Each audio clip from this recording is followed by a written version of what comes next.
하나님의 말씀은 골로새서 2장 6절 7절 말씀 읽겠습니다. 신약성경 325면 골로새서 2장 6절 7절 말씀입니다.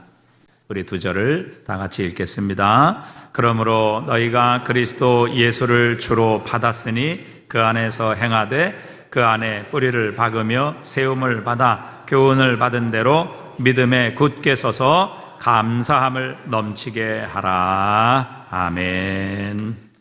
이제 그 목사가 다른 교회에 설교하러 초빙을 받으면 이제 본문과 제목을 주게 됩니다. 그런데 이제 본문과 제목이 빨리 안 왔는 모양이에요. 그래서 이제 그 교회에 교역자가 목사님께 전화를 걸어서 본문과 제목을 물어주었습니다. 이제 대답을 해주었어요. 그래서 이제 하도 자주 재촉을 하는 바람에 아직 제목과 본문이 나오지 않아서 대충 그냥 말을 해주었습니다. 그래서 본문이 뭡니까? 그러니까 본문 시편 23편 1절에서 6절. 그러면 제목은요, 여호와는 나의 목자시니, 그렇게 이제 불러줬어요. 이제 여호와는 나의 목자시니, 이게 이제 문장이 끝나지 않은 거잖아요. 뭐 여호와는 목자시니 뭐 내게 부족함이 없으리로다 라든지 여호와는 목자시니 뭐 우리는 충분하다, 뭐 이런 문장이 완전히 끝나지를 않아 가지고 이제 부교육자가 좀 이상했는 모양이에요. 그래서 되물었어요. 제목이 이게 다예요? 이렇게 물었어요. 그랬더니 목사님이 그래, 뭐가 더 필요해? 이렇게 이제 대답을 해준 거예요. 그랬더니 이제 주일날 가서 이제 설교 제목을 보고 아주 박장대소를 했다는 것입니다. 제목이 이랬습니다. 여호와는 나의 목자시니 그래, 뭐가 더 필요해? 이렇게 제목을 붙여놓은 겁니다. 근데 이제 목사님이 이 제목을 보더니 아이고, 아주 너무 큰 은혜가 된 거예요. 여호와는 나의 목자시니 그래, 내게 뭐가 더 필요해? 아주 그 제목의 은혜를 받아가지고 평상시보다 더 큰 은혜를 가지고 성도들의 가슴에 불을 붙였다, 그런 얘기를 들었습니다. 여호와는 나의 목자시니 뭐가 더 필요해? 뭐가 더 필요해? 이 얘기를 듣고 참 한번 깊이 생각해 볼 그런 이야기다. 여러분, 우리 주님은 전능하신 하나님이시지요. 그분은 하시지 못할 일이 없으십니다. 그분은 우리를 위해 자신의 목숨까지 버리실 정도로 우리를 위하시고 사랑하시는 분이십니다. 여러분, 양에게는요, 사실 목자가 있으면 다른 것은 필요 없죠. 목자가 양에게 없다, 양에게 목자가 없다라고 하면 전부 다 필요한 것 투성이죠. 부족한 것 투성입니다. 안전도 보장을 어디서 받아야 되지요. 또 먹을 것도 또 어디로 가야 될 것인지 전부 부족한 것 뿐이에요. 그러나 사실 양에게는 목자 한 사람만 있다고 하면 모든 게 다 이제 충분한 겁니다. 그렇지 않습니까? 그런데 전능하신 하나님, 우리를 위해 자신의 생명까지 버리실 정도로 우리를 사랑하시는 그분이 우리의 목자가 되신다. 여러분, 뭐가 더 필요하겠습니까? 영어 성경에도 보면 I shall not be in want라고 이렇게 표현되고 있어요. 그러니까 더 이상 우리에게는 원하는 것이 필요 없다, 더 이상 우리에게 부족한 것이 없다, 이렇게 표현을 하고 있는데, 사실 여러분, 정말 우리가 주님을 우리의 목자로 믿고 그분을 인정하고 우리가 그분의 음성을 듣고 따른다면 사실 주님 한 분이면 충분합니다. 그런데 우리가 주님을 목자로 삼지 않든지 아니면 주님 외에 다른 것을 우리의 목자로 삼고 살아가기 때문에 사실 우리가 너무 부족하고 또 너무 필요한 것들도 많고 또 너무 다른 것에 사실 우리의 마음과 생각이 뺏기는 경우들이 많은 것 같아요. 여러분, 양에게는요, 목자 한 사람이면 충분합니다. 더군다나 그 목자가 전능한 분이라 양을 위해 자신의 목숨까지 벌릴 정도로 사랑하시는 분이다. 그렇게 되면 여러분, 양에게는 목자 하나로 충분한 겁니다. 우리도 마찬가지죠. 여러분, 우리에게는 예수님께서 우리의 목자가 되십니다. 그렇다고 하면 그분 한 분이면 충분한 겁니다. 여러분, 그분을 목자로 삼았는데 부족함이 있다? 이건 뭔가 잘못된 것이죠. 우리가 그분을 목자로 인정하지 않든지 아니면 우리 안에 그분이 계시지 않든지 둘 중에 하나일 것입니다. 여호와는 나의 목자시니 그래, 뭐가 더 필요해? 여러분, 주님 한 분이면 충분합니다. 오늘 본문에서 이렇게 말씀하시죠. 우리 본문에서는 우리 그리스도인을 마치 집을 세우고 짓는 건축가로 우리를 비유하고 있습니다. 오늘 본문에 6절에 보니까 너희는 그리스도 예수를 주로 받았으니, 이 받는다라는 말은 그리스도 예수를 우리가 믿게 되었다라는 말이죠. 그리고 그렇기 때문에 그 안에서 행해야 되고 또 세워져야만 한다. 이 믿음 위에 굳게 서 있어야 하며 또 그 위에서 무엇보다 감사함을 넘치게 하라, 우리에게 말씀하시죠. 그래서 여러분, 그리스도 예수는 우리의 터입니다. 그래서 고린도전서 3장 11절에 보니까 이렇게 말씀하세요. 같이 한번 읽어봅니다. 이 닦아둔 것 외에 능히 다른 터를 닦아둘 자가 없으니 이 터는 곧 예수 그리스도라. 아멘. 여러분, 이 터가 누구예요?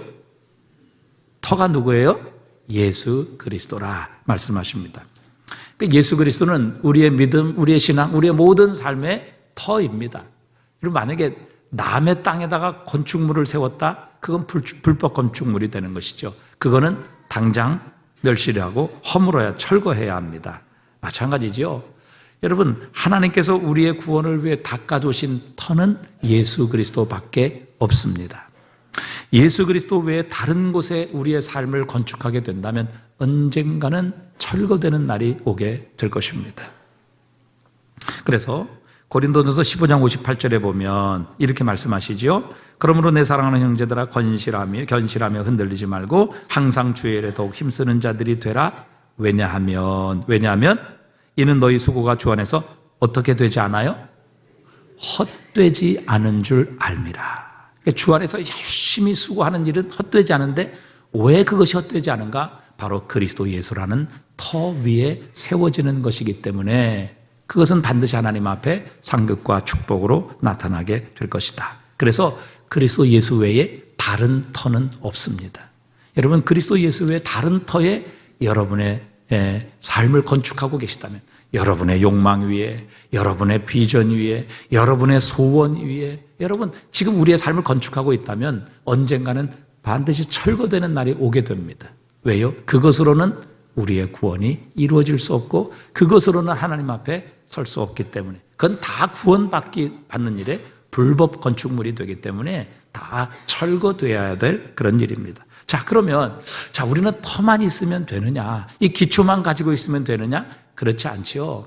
이 기초 위에 우리는 우리 나름대로 건축물을 세워가는 그런 건축자들이라, 이렇게 말씀하십니다. 그래서 고린도전서 3장 12절에 보니까 이렇게 말씀하십니다. 우리 한번 읽어봅니다. 만일 누구든지 금이나 은이나 보석이나 나무나 풀이나 집으로 이 터 위에 세우면, 자, 이 터가 무엇이죠? 예수 그리스도시죠. 예수 그리스도 외에 다른 터가 없다고 그랬어요. 자, 이 터 위에 세우면 13절입니다. 각 사람의 공적이 나타날 터인데 그 날이 공적을 밝히리니 이는 불로 나타내고 그 불이 각 사람의 공적이 어떠한 것을 시험할 것임이라. 만일 누구든지 그 위에 세운 공적이 그대로 있으면 상을 받고 누구든지 그 공적이 불타면 해를 받으리니 그러나 자신은 구원을 받되 불 가운데서 받은 것 같으리라. 아멘. 여러분, 우리는 그리스도 예수께서 우리에게 터가 되어 주셨어요. 그리고 그 터 위에 우리의 각자의 집을 세워가는 건축자들이라. 그런데 어떤 사람은 나무나 풀이나 짚이나 이런 것들로 집을 세워가는 사람이 있는 반면 어떤 사람은 금이나 은이나 쇠나 이런 것들로 건축을 해가는 사람이 있다, 이렇게 말씀하십니다. 여러분, 이렇게 나무나 짚이나 풀 이런 것은 아주 쉽게 구할 수 있고 또 값쌉니다. 그리고 빠른 시간 내에 올릴 수 있죠. 힘이 들지 않습니다. 그러나 금이나 은이나 보석으로 여러분 집을 세우려고 하면 얼마나 많은 희생이 들어가야 되고 얼마나 많은 시간, 얼마나 많은 수고가 투입돼야 되겠습니까? 그런데 이렇게 해서 끝나면 좋겠는데 마지막 날에는 하나님께서 불로 이 모든 것을 시험하게 될 것이다. 그래서 여러분, 불로, 나무로 되고 또 짚으로, 또 여러분 풀로 된 이 건축물, 겉보기에는 아주 멋진 것처럼 보이지만 여러분, 불이 한번 싹 지나가게 되면 아무것도 남지 않고 다 재로 끝나게 될 것입니다. 그러나 금이나 은이나 보석으로 지어진 집은 정말 지어질 때는 힘들고 또 많은 수고가 들어가고 또 많은 희생과 헌신이 들어가지만, 그러나 불이 그곳을 한번 지나가게 되어도 여전히 변치 않는 그 모습으로 남아있게 될 것이다 라는 것입니다. 여러분, 우리가 무엇을 하든지 주님의 이름으로 해야 합니다. 여러분, 우리가 봉사를 해도, 남들에게 전도를 해도, 헌신을 해도, 사랑을 해도, 나누어 줘도, 헌금을 해도, 선교를 해도 무엇이든지 주님의 이름으로 해야 합니다. 그것이 바로 보석과 또 금과 은으로 지어지는 집을 비유하는 것입니다. 우리의 생각, 우리의 이름, 또 내 이름을 나타내기 위해 여러분, 나무와 혹은 풀과 혹은 짚으로 우리의 집을 지어간다면 언젠가는 하나도 남지 않는 그런 날이 하나님 앞에 오게 될 것이다. 그렇게 말씀하십니다. 그래서 여러분, 우리가 하나님의 말씀을 따라 순종해야 합니다. 주님의 이름으로 봉사해야 합니다. 그렇게 될 때에 이 모든 것들이 하나님 앞에 남아 결국엔 상급으로 우리에게 되돌려질 것이라 이렇게 가르쳐 주시는 겁니다. 자, 그러면 여러분, 집이 다 건축됐습니다. 금이나 은이나 보석으로 가장 아름답고 최선의 집으로 여러분 건축이 되는데 그 마지막 제일 위에 무엇을 덮습니까? 지붕을 덮죠. 지붕. 그런데 이 감사라는 것은 우리의 모든 건축물의 마지막 지붕과 같은 것입니다. 여러분, 아무리 아름답고 화려하게 집을 지었는데 지붕이 없다. 집의 구실을 제대로 못하는 것이죠. 여러분, 우리가 열심히 주님을 위해 사역하고 헌신하고 수고하고 충성했는데 마지막 하나님을 향한 감사가 없다. 여러분, 지붕이 없는 집과 같은 것입니다. 그래서 여러분, 그리스도인에게 있어서 이 감사는요, 신앙의 활용점정과 같은 것입니다. 정말 그 마지막 한 점을 찍게 될 때 그 그림이 살아 움직이는 것처럼 우리의 신앙에 있어서도 여러분, 아무리 충성하고 아무리 헌신하고 믿음으로 살아도 마지막에 하나님을 향한 감사가 없다고 하면 여러분, 우리의 모든 신앙에는 지붕이 없는 것과 같은 그런 신앙이 될 수 있다는 것이죠. 그래서 오늘 본문에서도 너희가 모든 믿음으로 이 모든 것들을 잘 감당하되 뿌리를 내리고 세움을 받고 이 교훈을 받은 대로 믿음에 서서 결국에는 감사함을 넘치게 하라 이렇게 말씀하고 계십니다. 오늘은 특별히 우리가 맥주 감사 주일로 지킵니다. 지난 6개월 동안 하나님께서 베푸신 은혜를 감사하고 또 앞으로의 6개월 미래를 미리 내다보며 하나님께서 주신 은혜를 감사하며 우리가 맥주 감사 주일을 지키지요.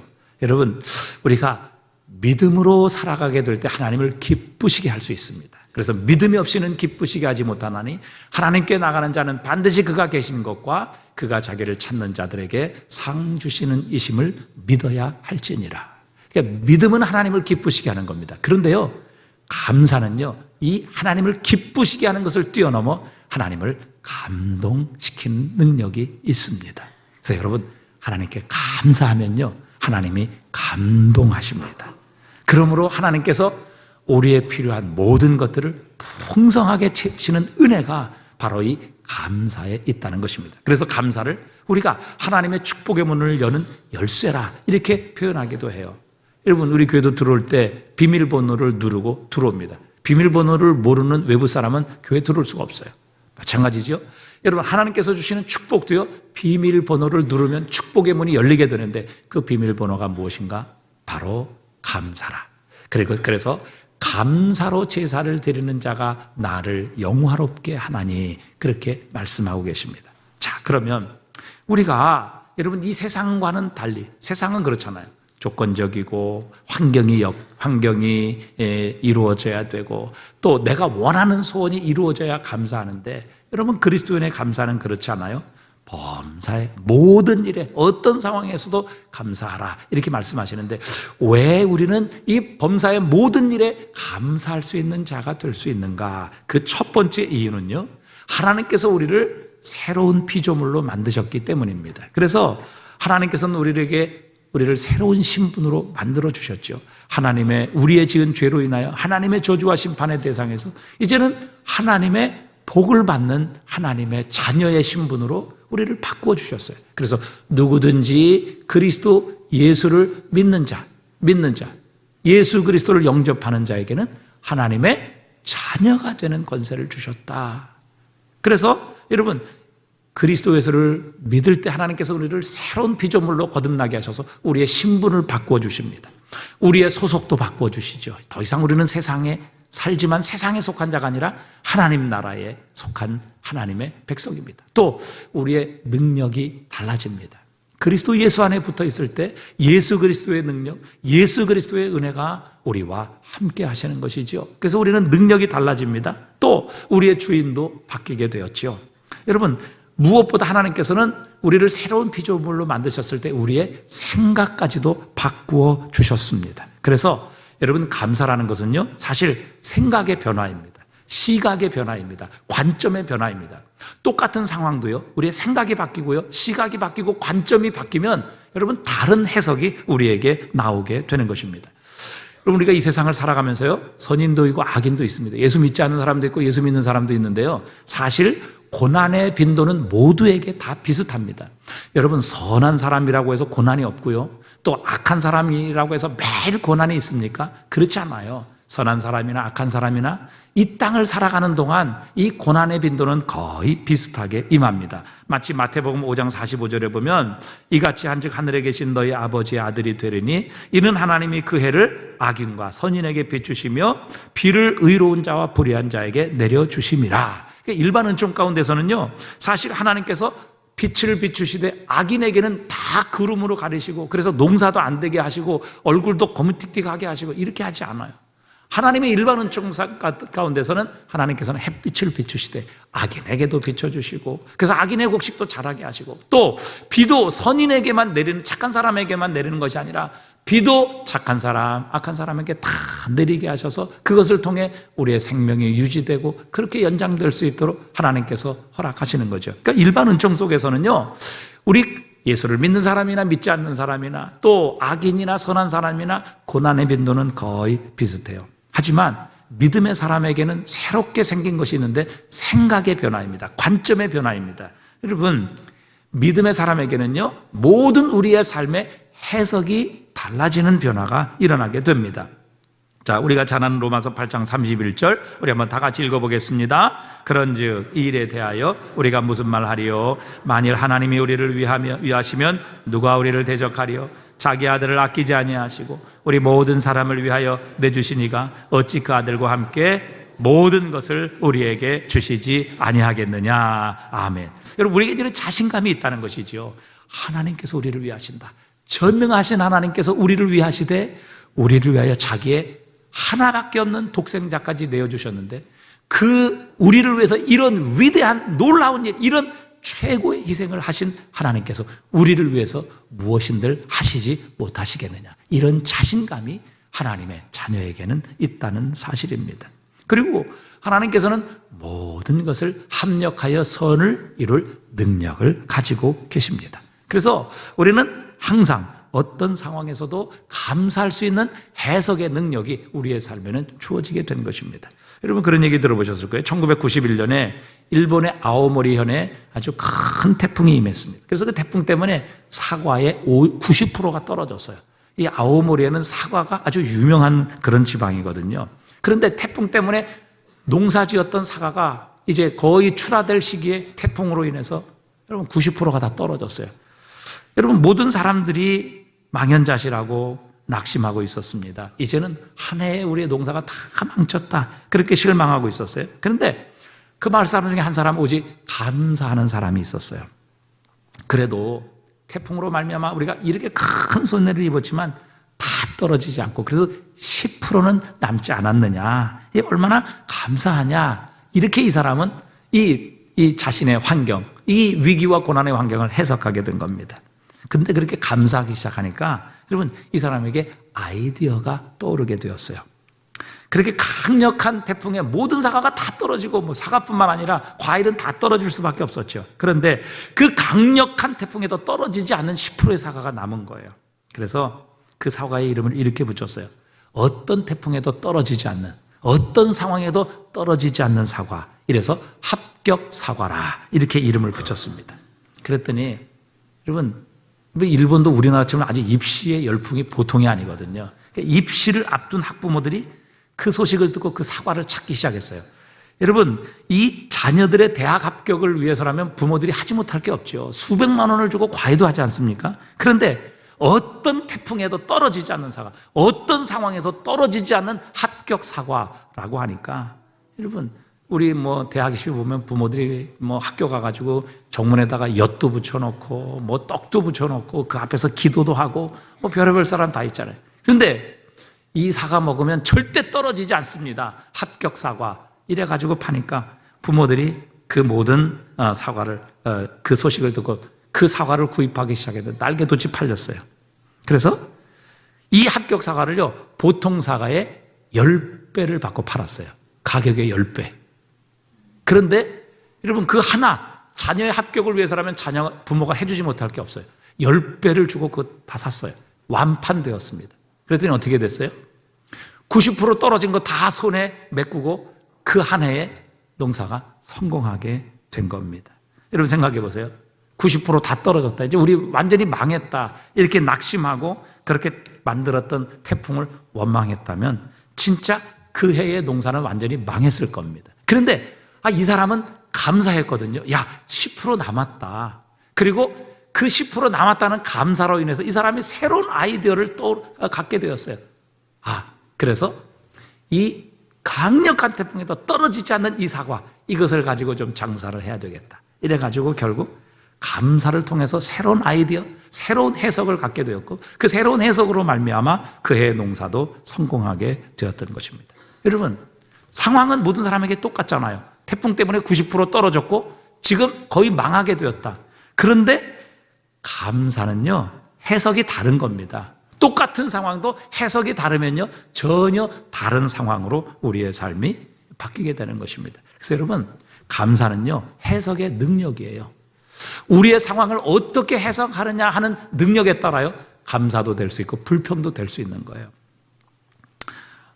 우리는 모든 상황에서 사실 하나님께 감사로 해석할 수 있는 그런 생각, 마음, 능력이 우리에게 주어졌습니다. 왜 그렇습니까? 우리를 구원하신 하나님이 우리를 얼마나 사랑하시는지 우리는 알고 있고 그 하나님께서 어떤 능력으로 우리를 구원하시고 우리를 위하시는지 우리는 확신하고 있기 때문입니다. 그래서 어떤 상황에서도 우리는 이 해석이 다른 삶을 살아갈 수 있는 능력이 우리에게 주어졌다는 사실입니다. 요즘에는 여러분 시골에도 보면 다 가로등이 설치되어 있어요. 그러니까 그만큼 우리나라의 재정이 넉넉해졌고 우리나라가 잘 산다는 얘기예요. 그래서 시골에도 보면요 얼마나 풍요로운지 몰라요. 그래서 뭐 어르신들 할아버지들이 이제 그 농사에 밤매로 가시면서 그랜저를 다 타고 가세요. 그래서 그 밭 앞에다가 세워놓으시고 농사 지으시고 그다음에 다 장화 이런 거 신으시고 그랜저 타고 다시 이제 집으로 돌아오셔서 뭐 싱크대 이런 거 다 거기에 식사하시고 그러신다고요. 그러니까 너무너무 풍요로워졌어요. 자, 그런데 그래서 시골에 곳곳마다 다 가로등이 다 설치되어 있어요. 그런데 막상 농로에 가보면요 가로등의 불빛이 다 꺼져 있어요. 그래서 왜 이렇게 가로등이 설치되어 있는데 불을 끄고 어둡게 놔두십니까? 이렇게 농부에게 물어보면요 농부들이 대충 이렇게 대답해요. 왜 불이 있는데도 안 켭니까? 이렇게 물어보면요 농부들이 이렇게 대답을 해요. 깜깜해야 곡식이 자란대요. 여러분 그 불이 있어도요 그 가로등을 켜놓으면 그 밝은 빛 때문에 곡식이 제대로 자라지를 못한다는 거예요. 그러니까 깜깜해야 밤이 돼야 곡식이 자라기 때문에 가로등이 있어도 그걸 꺼놓는다는 거예요. 그래서 곡식은 어둠 속에서 성장하는 것이죠. 우리의 신앙도 마찬가지입니다. 우리의 삶도 마찬가지예요. 여러분 고난의 밤도 그리스도 예수 안에 있으면요 결국 하나님께서는 우리의 믿음을 자라게 하십니다. 성장하게 하세요. 우리의 신앙에 더 큰 깊은 곳으로 우리로 하여금 나아가게 하십니다. 그래서 대부분의 성도들을 보면요 고난 때에 겸손해져요. 고난의 때 더 주님을 의지하고요 고난의 때 보니까 하나님 앞에 매달려 기도하더라고요. 그리고 광야를 지날 때 오히려 하나님의 기적과 능력을 체험하고 그 크신 하나님을 찬양하는 역사들이 일어나더라고요. 마가복음 4장 27절에 보니까 그가 밤낮 자고 깨고 하는 중에 씨가 자라나서 자라되 어떻게 그리 되는지를 알지 못하느니라. 그러니까 밤에도 씨가 자라는다는 것이죠. 그러니까 어두워야 자라는 그런 때가 있다는 것이죠. 그러니까 식물에게도 어두운 때가 필요한 거예요. 여러분 지금 인생의 밤을 경험하고 계십니까? 결코 낙심할 필요가 없습니다. 이 어둠을 주신 분명한 하나님의 뜻이 있다는 것이지요. 하나님은 이 어둠의 시간에도 우리의 신앙을 자라게 하십니다. 우리의 믿음을 성장케 하십니다. 우리로 하여금 그리스도 예수의 모습으로 성숙해 하신다는 것이지요. 어둠 속에 곡식이 자라는 것처럼 우리 인생의 어두운 밤에도 하나님께서 우리의 믿음을 성장시켜가고 계십니다. 우리의 믿음을 더 깊게 하시고요, 더욱 주님만을 의지하게 하시는 겁니다. 그래서 여러분, 예수님과 함께 동행하는 길이라면요, 무엇이든 좋은 것입니다. 인생의 낮도 좋은 것이고요, 인생의 밤도 괜찮은 것입니다. 이것이 바로 해석의 능력이에요. 우리가 감사로 모든 것을 해석할 수 있는 능력이 바로 여기에 있는 것입니다. 여러분, 우리는 오늘처럼 날씨가 아주 좋은 날, 이런 날만을 기대해요. 그래서 우리가 바깥에 나가서 차도 마시고, 그 다음에 피크닉도 가고. 그런데 여러분, 햇빛만 계속되는 날이 되면요, 땅은 사막이 되는 겁니다. 우리 인생도 마찬가지죠. 계속해서 좋은 날만 있으면 좋겠지만, 그러나 여러분, 우리의 인생에 계속 좋은 날만 있으면요, 우리의 영혼은 오히려 황폐해집니다. 사막되는 거예요. 주님 잊어버리고요, 주님 없이도 살 것처럼 기고만장해지는 겁니다. 그렇게 되면 우리는 뭐예요? 결국 영적인 황폐함, 죽음을 맞이하게 되는 것입니다. 이것을 보면 여러분, 감사는 환경과 조건이 아니지요. 어떤 환경 속에서도 우리를 구원하신 주님으로 인해 우리의 해석이 달라지는 능력, 그것이 바로 감사의 출발점입니다. 여러분, 하나님은 우리를 사랑하십니다. 그분의 독생자를 우리를 위해, 아니 자신의 생명을 우리를 위해 십자가에 못 박기까지 우리를 사랑하시는 주님이십니다. 여러분, 자신의 생명까지도 내어주신 분, 우리를 위해 무엇을 하시지 못하시겠어요? 전능하신 하나님이 생명까지 내어주시고 자신의 자녀까지도, 독생자까지도 내어주신다면 여러분, 우리는 어떤 상황 속에서도 그분의 능력과 그분의 사랑 안에 살아가는 겁니다. 그분의 능력과 사랑을 벗어나서 일어날 수 있는 일은 우리에게 없는 거예요. 그래서 우리는 이 모든 상황 속에서도 우리의 해석이 세상과 달라질 수 있는 것이지요. 그다음에 두 번째, 우리가 늘 감사할 수 있는 것은 하나님이 계시기 때문에 그렇습니다. 하나님이 우리와 함께 하시기 때문이죠. 여러분, 세상은 감사가 없습니다.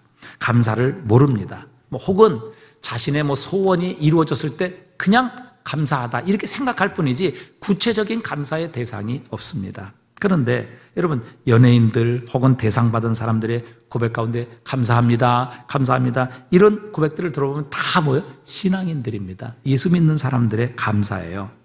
거기에다 세상은 어려움이 있고 절망적인 상황에 이르게 되면 다 남들 탓합니다. 원망하지요. 낙심합니다. 하지만 그리스도인은 이 절망 가운데서도 감사하는데, 그렇게 감사할 수 있는 이유는 바로 지금은 이렇지만 우리의 미래를 바꾸실 하나님이 계시기 때문임을 우리는 확신하기 때문에 그렇습니다. 지금은 이렇지만 이것이 영원한 것이 아니라 하나님이 이것을 통해 우리의 미래를 바꾸실 분이심을 확신하기 때문에 우리는 지금 상황에서도 미래를 내다보고 우리의 삶에 간섭하실 하나님으로 인하여 감사할 수 있는 것입니다. 우리가 잘 아는 이 고린도 전후서는 고린도 교회의 문제를 해결하기 위해 바울이 고심하며 쓴 편지입니다. 고린도 교회에 너무 문제가 많아서 바울이 혹독하게 야단을 칩니다. 그래서 바울이 나중에는 이게 내가 너무 야단친 거 아닌가? 내가 이 야단친 것 때문에, 지적한 것 때문에 저들이 낙심하면 어떡하지? 이렇게 걱정할 정도로 이 고린도 전후서는 고린도 교회의 문제들을 지적하고 그것을 해결하기 위한 바울의 책망이에요. 그래서 고린도서 2장 4절에 보면요, 내가 마음에 큰 흔들림과 걱정이 있어 많은 눈물로 너에게 썼노니 이는 너희로 근심하게 하려 한 것이 아니요 오직 내가 너희를 향하여 넘치는 사랑이 있음을 너희로 알게 하려 함이라. 자, 이렇게 책망하고 그들의 잘못을 지적한 것은 그들을 낙심시키기 위한 것이 아니라 그들로 하여금 정말 내가 그들을 사랑하기 때문에 여러분에게 이런 책망을 하는 것입니다 라고 그들에게 바울의 중심과 의도를 알려줄 정도로 이 고린도 전후서는 고린도 교회를 향한 책망이 아주 넘치는 책이에요. 자, 그럼에도 불구하고 바울은요, 고린도 교회를 향해 감사할 수 있었습니다. 그 이유를 고린도전서 1장 8절에 이렇게 말씀하고 있어요. 고린도전서 1장 8절입니다. 한번 읽어볼까요? 주께서 너희를 우리 주 예수 그리스도의 날에 책망할 것이 없는 자로 끝까지 견고하게 하시리라. 아멘.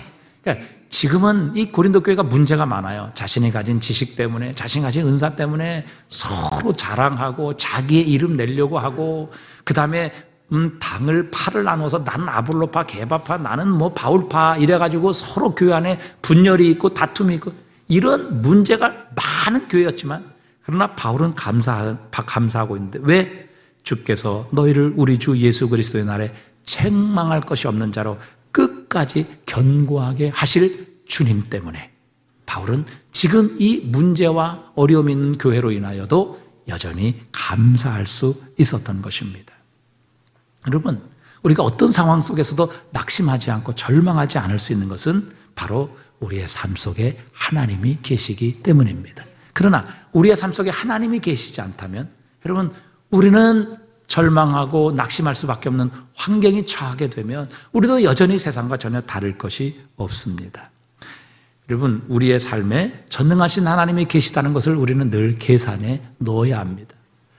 여러분, 우리가 수학에도 보면 여러분 뭐 100만, 1000만, 억 수조가 있을지라도 곱하기 0은요 0이에요. 0. 아무것도 없는 겁니다. 그런데 아무리 작은 것이라도요 곱하기 무한대가 되면요 그 답은 무한대가 되는 것입니다. 여러분, 우리가 믿는 하나님은 무한하신 하나님이십니다. 전능하신 하나님이세요. 여러분, 우리가 아무것도 없는 상황일지라도 0.0000001의 그런 절박한 상황, 전혀 가능성이 없는 상황일지라도 여러분, 무한대이신 하나님이 우리의 삶에 개입하시면 우리의 삶에는 얼마든지 변화의 역사가 일어나게 하십니다. 우리 하나님은 전능하신 분이세요. 그분은 하시지 못할 일이 없으신 하나님이십니다. 그렇기 때문에 그분이 우리의 삶에 개입하실 때 우리의 삶에 어떤 일도 일어나게 하시는 겁니다. 여러분, 바울 같은 사람은요 예수님을 핍박하고 예수 믿는 자를 잡아 죽이려 하던 자예요. 그 삶 속에 주님이 개입하시니까 예수님을 위해 자신의 생명을 버리며 온 땅 열방까지 주의 복음을 증거하여 가장 많은 사람에게 가장 많은 교회를 세우고 가장 많은 전도하는 이런 사람으로 그의 인생이 변화되게 하셨습니다. 여러분, 하나님은 불가능한 것이 없으신 분이세요. 그분이 우리의 삶에 개입하신다면 어떤 일도 일어나게 하십니다. 광야에서도 길을 내시는 하나님이시고요, 사막에서도 강물을 내어 우리에게 마시게 하시는 하나님이십니다. 홍해도 가르셔서 마른 땅에 우리를 건너게 하시고요, 그 홍해를 다시 닫으셔서 우리를 쫓아오는 대적을 영원히 우리를 쫓아오지 못하도록 우리에게서 막아주시는 분이 우리 하나님이십니다. 우리에게는 넘어가기 불가능한 여리고라도요 믿음으로 하나님께 순종하면 하나님께서 그 여리고를 무너뜨리셔서 우리를 하여금 그 땅을 차지하게 하시는 하나님이십니다. 여러분, 하나님은 얼마든지 우리의 미래를 새롭게 하실 하나님이십니다. 그래서 여러분, 우리가 지금 아무리 절망적인 상황에 있을지라도 여러분, 그 상황에서 우리가 자꾸 낙심하고 자꾸 절망하는 이유는 하나님을 계산해 놓지 않기 때문에 그래요. 그러나 여러분, 그 삶에 하나님이 개입하신다면, 전능하신 하나님을 우리의 삶의 계산에 넣는다면 여러분, 일어나지 못할 일이 없는 것입니다. 다니엘이라는 사람이 너무 탁월했습니다. 하나님께서 지혜를 주시니까요 10배의, 세상 사람들의 10배의 지혜를 가지고 하나님께서 주신 그 업무를 탁월하게 하는 거예요. 누구도 따라갈 수가 없어요. 그러니까 주변에 있는 엘리트들이 얼마나 시기하고 질투했겠습니까? 그래서 이 다니엘을 제거하려고 했는데 다른 어떤 것으로도 다니엘을 제거할 틈을 찾지 못했어요. 그는 정말 정직했고요, 깨끗했고요, 정말 성실했기 때문에 어느 무엇을 가지고도 이 다니엘의 흠을 잡을 수가 없었어요. 다니엘이 흠을 잡을 수 있는 유일한 길은 그가 날마다 하나님께 기도하는 것을 보았기 때문에 그것으로 꼬투리를 잡을 수밖에 없었죠. 그래서 이제 그들이 짜낸 계략은 30일 동안 왕 이외에 다른 어떤 신에게 기도하는 자가 있다면 그 사람을 잡아서 사자굴 속에 집어 넣으면 좋겠습니다. 이렇게 주변에 있는 이 악한 엘리트들이 이 다니엘을 멸망시키기 위해 계략을 짜고 왕에게 그것을 올렸어요. 왕이 아무것도 모르고 도장을 찍었죠. 그리고 이 왕의 조서가 전국에 배포되게 됩니다. 그런데 다니엘서 6장 10절에 보니까요 이렇게 말씀하고 계세요. 우리 한번 다 같이 읽어봅니다. 다니엘은 이 조서에 왕의 도장이 찍힌 것을 알고도 자기 집에 돌아가서는 윗방에 올라가 예루살렘으로 향한 창문을 열고 전에 하던 대로 하루 3번씩 무릎을 꿇고 기도하며 그의 하나님께 여러분 여기에 놀라운 여러분 비밀이 담겨 있어요. 이게 정말 다니엘의 위대한 믿음을 우리에게 보여주고 계시는 거예요. 이 다니엘은 왕의 조서에 도장이 찍힌 것을 알았어요. 그러니까 자기가 기도하면 분명히 사자굴 속에 들어가는 것을 알았다고요. 그럼에도 불구하고 윗방으로 올라가서 창문을 활짝 열고 예루살렘을 향해 전에 하던 대로 하루에 3번씩 무릎을 꿇고 하나님께 기도했는데 여기서 끝난 것이 아니라 마지막에 뭐라고 기도해요? 그의 하나님께 뭐 하였더라? 감사하였더라. 여러분 지금 상황이 어떤 상황이에요?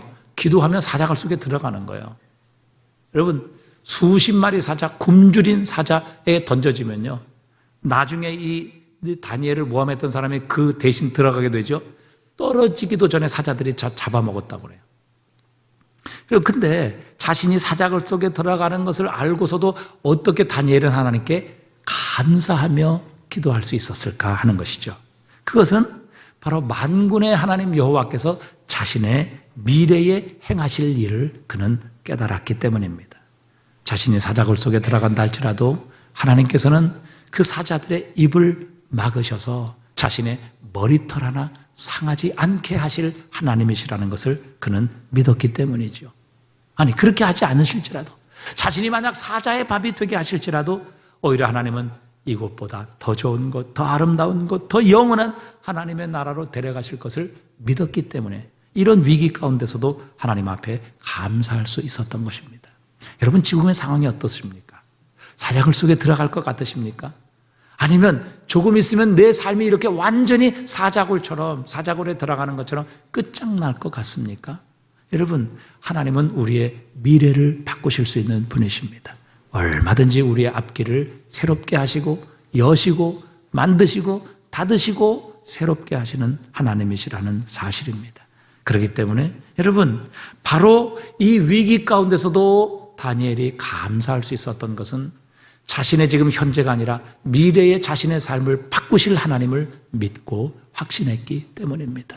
여러분 하나님을 이렇게 우리의 삶의 계산에 넣는다면 여러분 우리는 어떤 상황에서도 감사할 수 있는 것입니다.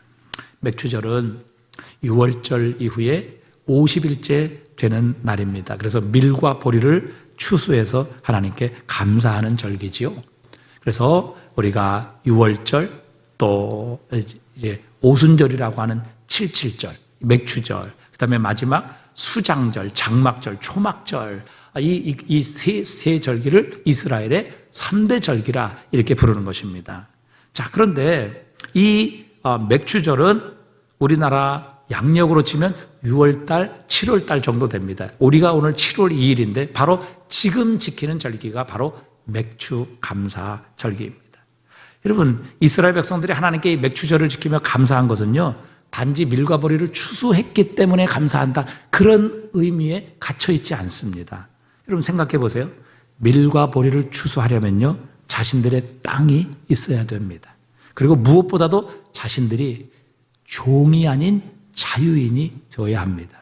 또 우리에게 비를 주시고 또 공기를 주시고 또 밤을 주시고 낮을 주시고 이 모든 것을 주시는 하나님께서 계셔야만 여러분 오늘 이 맥추절에 밀과 보리를 거두어서 하나님께 감사하며 그것을 가지고 우리의 일용할 양식을 삼을 수가 있는 것이죠. 그렇기 때문에 맥추절의 감사는 단지 하나님께서 나에게 이 조건을 주셨다라는 것의 감사가 아니라 이 모든 것을 허락하신 하나님, 어떤 상황 속에서도 자신들을 지키시고 보호하시고 모든 것을 공급하시는 그리고 우리를 구원하신 자신을 가나 애굽 땅에서 종되었던 곳에서 구원하셔서 젖과 꿀이 흐르는 땅을 주셨고 자신들을 애굽의 종이 아닌 하나님의 백성으로 삼으셔서 자유를 주셨으며 이 모든 것을 공급하시는 하나님으로 인하여 맥추절은 하나님께 감사하는 절기로 지켰던 것입니다. 여러분 오늘 우리의 감사도 마찬가지죠. 하나님께서 무엇을 주셔서 또 6개월 동안 지키시고 보호하시고 축복하셔서 그리고 앞으로 6개월 동안 하나님께서 행하실 일을 인하여 우리가 감사하는 것 정말 중요합니다. 그러나 우리의 감사는 이것으로 끝나는 것이 아니라 사실은 이 모든 것을 가능케 하신 하나님으로 인한 감사여야 할 것입니다. 우리가 처음에 살펴본 것처럼 여호와는 나의 목자시니 그것 하나면 충분하죠. 다른 게 더 뭐가 필요 있겠습니까? 그분이 목자가 되신다면 여러분, 목자 되신 주님께서 우리에게 왜 먹을 것 입을 것 공급하지 않으실 것이며 어떤 대적의 위험, 자신의 핏값으로 사신 그의 백성을 어떤 대적으로부터 지키시고 보호하시고 구원하시지 않겠느냐 하는 것입니다. 오늘 우리는 맥주절을 맞이하며 하나님께서 공급하신 모든 것으로 인하여 감사할 뿐만 아니라 이렇게 거둘 수 있도록 나를 구원하신 하나님, 나의 목자가 되어주시는 그 주님으로 인한 감사가 될 때에 우리는 이 감사를 통해 하나님을 기쁘시게 하는 것을 뛰어넘어 하나님을 감격해 하는 인생이 될 것입니다. 그렇게 될 때 하나님께서 우리 앞에 천국의 창고를, 축복의 창고를 활짝 열으셔서 감사하는 자에게 더 감사할 제목이 많은 축복으로 우리의 삶을 채워주실 줄 믿습니다.